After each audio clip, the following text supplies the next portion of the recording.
दृश्यमा तपाईले देखिरहनु भएको छ यो कुवा, अझै हाम्रो भाषामा यसलाई नाउलो पनि भनिन्छ।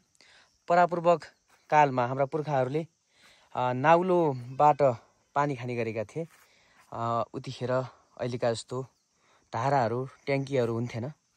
यो व्यवस्थित नाउलो छ, यसलाई बाहिरबाट प्लास्टर गरिएको छ। तपाईले देख्न सक्नुहुन्छ एकदमै यो नाउलाको पानी मिठो हुन्छ, सफा पनि छ एकदम।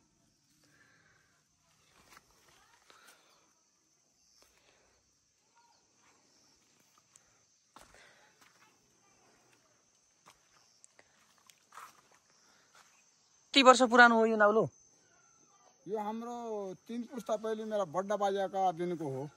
बड्डा बाजे भनेपछि बड्डा बाजे बाजे तमी 4 पुस्ता भइए। 3 पुस्ता ढल्यो यो बनाउने वाला।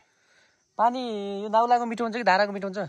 पानी नाउलाको बराबर धारा पानी हुँदैन, त्यति निको हुन्छ।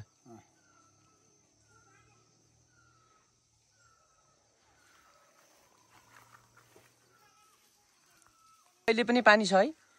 पानी सधैँ भइरहन्छ। यहाँ कहीं जेठ वैशाख सुक्दो होला अलिअलि, कम पर्छ जेठ वैशाखमा, नत्र भइरहन्छ।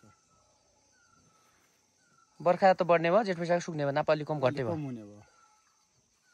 यो पानीले सिँचाइ पनि गर्न मिल्छ कि? सिँचाइ अलिकति लसुन प्याज धनियाँको लागि अलिकति हो, बढी हुँदैन।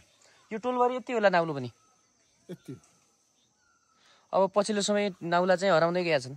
नाउला हराउँदै गएका छन्। म त नाउले दिएको मान्नु छु। अब सकेसम्मलाई जोगाउनु पर्यो। अब पछाडि ज्या भरन पछाडिकाले पनि जोगाउनु पर्यो। यो पुराना हाम्रा पुर्खाहरूले बनाएको नाउलो त जोगाइराख्नु पर्यो नि त। पहिला यसो नाउलाबाट पानी खान्थे भन्ने एउटा यो इतिहास पनि हुन्छ, यसलाई जोगाइराख्नुपर्छ। यो टोलभरिको पहिले हाम्रा धारासारा केही थिएनन्। यही नाउलेबाट हाम्रो बाजे बड्डा बाजे बुवाले यसैबाट गुजेर गरेका हुन्।